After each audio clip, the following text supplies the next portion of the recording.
ഇത് ബേറാപ്പിളാണ്. ഇത് കാ കഴിഞ്ഞ് അടുത്ത കാ സീസണായി വരുന്നതേ ഉള്ളൂ. ഇതാണ് അതിൻ്റെ ചെറിയത് കണ്ടോ. ഇത് ഇനി ഒരു 2 മാസം പിടിക്കും. ഇത് മൊത്തം നിറച്ച് കായ ആയതുകൊണ്ടോ.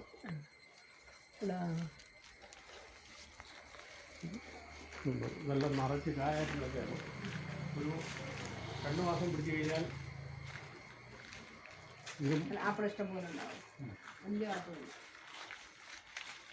ഇതിൻ്റെ അധികങ്ങളുണ്ടല്ലോ. പെരയുടെ മുകളിൽ പോയിട്ട് താഴോട്ട് പോകുന്നു നിറച്ച് കായത്. ഇത് തായ്ലൻഡ് പിങ്ക് ചാമ്പയാണ്. തായ്ലൻഡ് പിങ്ക് ചാമ്പ. ഇതിന്റെ സീസൺ കഴിഞ്ഞിട്ട് ഇരിക്കുകയാണ്. പൂത്തിട്ടുണ്ട്. ഇത് തീർന്നിട്ട് രണ്ടാമത് പൂത്ത് വരുവാ. തായ്ലൻഡ് ഇതെല്ലാം നിറച്ച് കായായിരുന്നു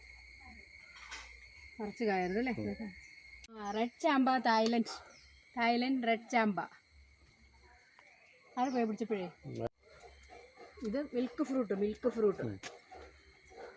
അതൊക്കെ ഇനി സീസണായി വരുന്നേ ഉള്ളൂ കാ പിടിക്കാനല്ലേ. ഈ മിൽക്ക് ഫ്രൂട്ട് ഫാഷൻ ഫ്രൂട്ട് പോലെ തന്നെ നമുക്ക് കോരി കുടിക്കാവുന്ന ടൈപ്പിലെ, സ്പൂൺ കൊണ്ട് കോരി കുടിക്കാൻ ടൈപ്പിലെ. അത് റെഡ് ലേഡി പപ്പായ ഉണ്ടോ. ഇതുണ്ടോ.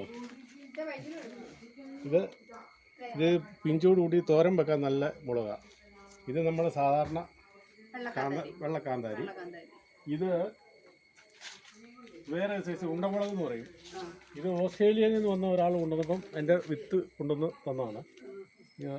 ഓസ്ട്രേലിയ. അതുപോലെ തന്നെ ഇതും ഉണ്ടല്ലോ. ഇതും പുറത്തുനിന്നുള്ള ഒരു പ്രത്യേക സൈസ് മുളകാണ്. ഭയങ്കര എരിവാണ്.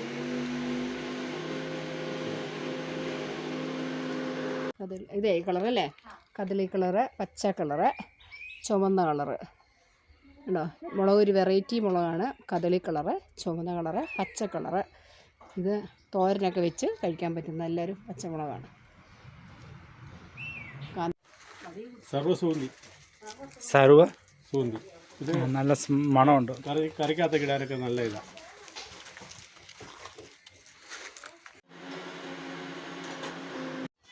പത്തുമണി ചെടികളുടെ നല്ലൊരു കളക്ഷൻസ് തന്നെയുണ്ട് ഇവിടെ.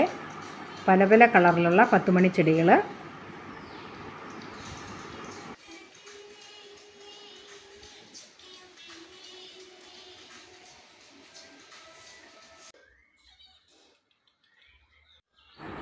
റെഡ് റോസ്,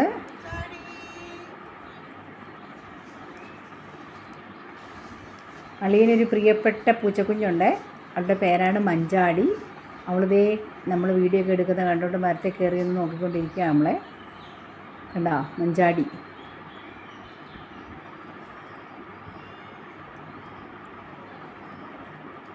ചെടികളുടെയൊക്കെ കളക്ഷൻസ് എന്തൊക്കെയുണ്ടെന്ന് നമുക്കൊന്ന് നോക്കാം.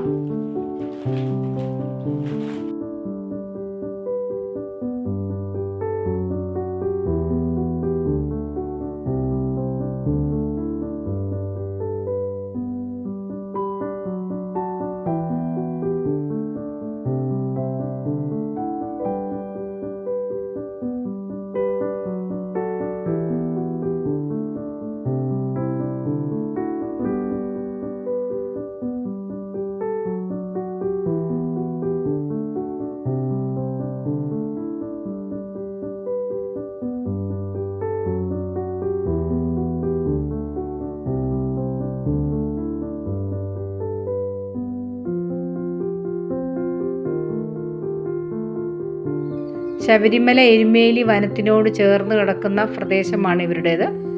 ഇവരുടെ വീടിൻ്റെ ജസ്റ്റ് ഓപ്പോസിറ്റുള്ള വനമാണ് നമ്മൾ ഈ കാണുന്നത്. വനപ്രദേശത്തോട് ചേർന്നാണ്.